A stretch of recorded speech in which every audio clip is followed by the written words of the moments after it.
نحمده ونصلي على رسوله الكريم أما بعد فأعوذ بالله من الشيطان الرجيم بسم الله الرحمن الرحيم مثل الذين ينفقون أموالهم في سبيل الله كمثل حبة أنبتت 7 سنابل في كل سنبلة 100 حبة والله يضاعف لمن يشاء والله واسع عليم. محترم بزرگوں اور دوستو، میں نے ابھی آپ حضرات کے سامنے سورہ بقرہ کی جو آیت تلاوت کی ہے اس کا ترجمہ یہ ہے: جو لوگ اللہ کے راہ میں مال خرچ کرتے ہیں ان کے خرچ کرنے کی مثال اس طرح کسی ہے جسے پودا گویا اسے 7 بالیں نکلے اور ہر بال میں 100 دانے ہو، اور اللہ تعالیٰ بڑھاتا ہے جس کے واسطے چاہے اور بڑی وسعت والا اور سب کچھ جانتا ہے۔ محترم حضرات، اللہ تعالیٰ نے ہمارے اوپر جو بے شمار فضل و کرم فرمایا، ہمیں مال و دولت سے نوازا، ہمارے لیے ضروریات زندگی فراہم کی، ان کا تقاضا ہے کہ ہم زندگی اور اللہ کا شکر ادا کرتے رہیں،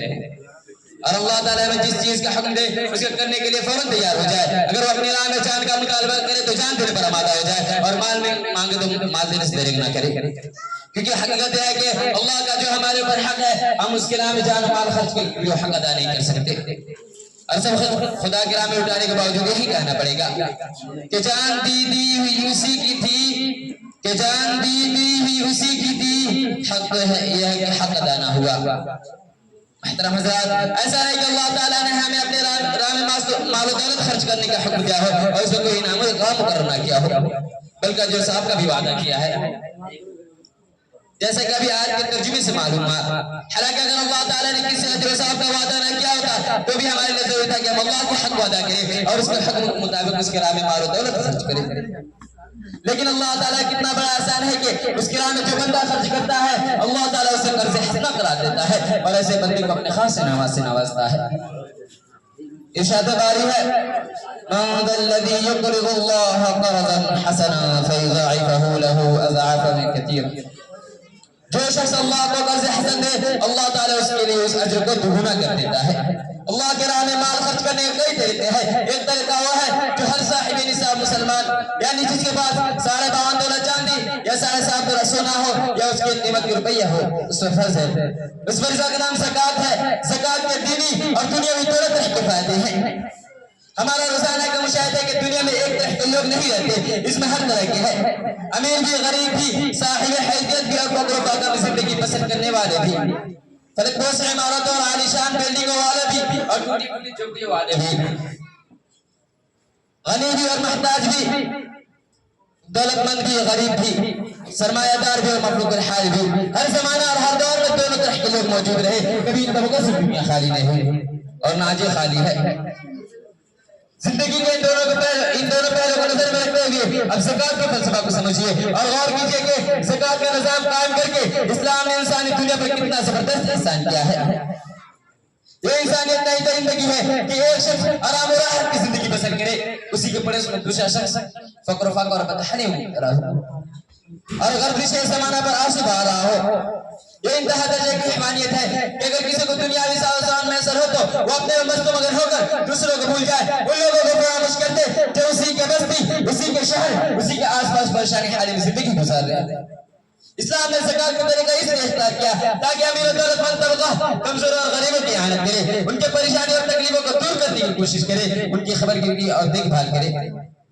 قرآن میں جگہ جگہ نماز کے ساتھ زکوٰۃ کی ادائیگی کا حکم آیا ہے اور فرمایا گیا ہے: اقیموا الصلاۃ وآتوا الزکاۃ، نماز قائم کرو اور زکوٰۃ دو۔ احادیث میں عبارہ اللہ کے راہ میں مال و دولت لٹانے والوں کے لیے اجر و ثواب کا ذکر آیا ہے اور مختلف طریقوں سے اس پر ابھارا گیا ہے۔ ایک حدیث میں ہے حضور صلی اللہ علیہ وسلم نے فرمایا قیامت کے دن اللہ پاک ایک شخص کو بلائیں گے اور فرمائیں گے: میں بھوکا تھا تو نے مجھے کھانا نہیں کھلایا، میں پیاسا تھا تو نے مجھے پانی نہیں پلایا، میں بیمار تھا تو نے میری عیادت نہیں کی۔ وہ بندہ عرض کرے گا: اے اللہ، تو کیسے بھوکا رکھ سکتا ہے؟ تیرے قبض و قدرت میں تو سارا نظام کائنات ہے، تو کیسے بیمار پڑ سکتا ہے؟ تو ہی تو بیماروں کو شفا اور صحت سے نوازنے والا ہے۔ تو اللہ تعالیٰ فرمائے گا: میرا بڑا بندہ بھوکا تھا، تم نے اسے کھانا نہیں کھلایا، میرا بڑا بندہ پیاسا تھا، تم نے اسے پانی نہیں پلایا، میرا بڑا بندہ بیمار تھا، تو نے اس کی عیادت نہیں کی۔ اگر میرے ان بندوں کو کھانا کھلاتے، پانی پلاتے، ان کی عیادت کرتے تو مجھے وہاں پاتے، یعنی ان کو کھانا کھلانا، پانی پلانا، ان کی عیادت کرنا، گویا میری عیادت کرنا، مجھے کھلانا پلانا تھا۔ زکات کے اسلام کے اندر کس قدر اہمیت ہے اس کا اندازہ آج صدیق رضی اللہ عنہ کے اس واقعے سے ہوتا ہے جبکہ رسول خدا صلی اللہ علیہ وسلم کے وفات کے بعد کچھ قبائل جو نئے نئے مسلمان ہوئے تھے انہوں نے زکات دینے سے انکار کر دیا تھا حالات کی نزاکت کو دیکھ کر حضرت عمر رضی اللہ عنہ اور دیگر صحابہ رضی اللہ عنہ نے مصالحانہ رویہ اپنانا مناسب سمجھا مگر حضرت ابو بکر صدیق رضی اللہ عنہ کے جوشی ایمانی نے اس کو گوارا نہیں کیا کہ دین کے بنیادی ارکان میں اس طرح کرنے کی منمانی کی اجازت دے دی انہوں نے فرمایا ایو قسم دین وانا حی کیا میرے جیتا جی دین میں قطرے محنت کی جائے گی آپ نے مزید فرمایا خدا کی قسم ایک رسی کا ٹکڑا جو وہ لوگ جسے وہ لوگ حضور صلی اللہ علیہ وسلم کے زمانے میں دیتے تھے اگر ہم نہیں دیں گے تو میں اس کے لیے ان سے جہاد کروں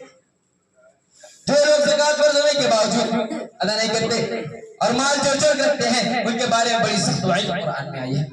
اور فرمایا گیا ہے والذین یکنزون الذهب والفضة ولا ينفقونها في سبيل الله فبشرهم بعذاب أليم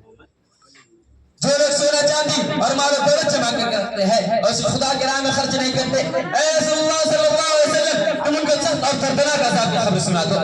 یہ دردناک اور سخت عذاب کیا ہوگا اس کی آیت کے آگے بتا دیا گیا ہے کہ ان کے اس مال کو جہنم کی آگ میں دبایا جائے گا اور ان سے ان کی پیشانیاں ان کی گروٹیں اور پیٹھیں کاٹی جائیں گی اور کہا جائے گا یہی وہ مال ہے جو تم جو کرتے تھے اور اللہ کے راہ میں خرچ نہیں کرتے تھے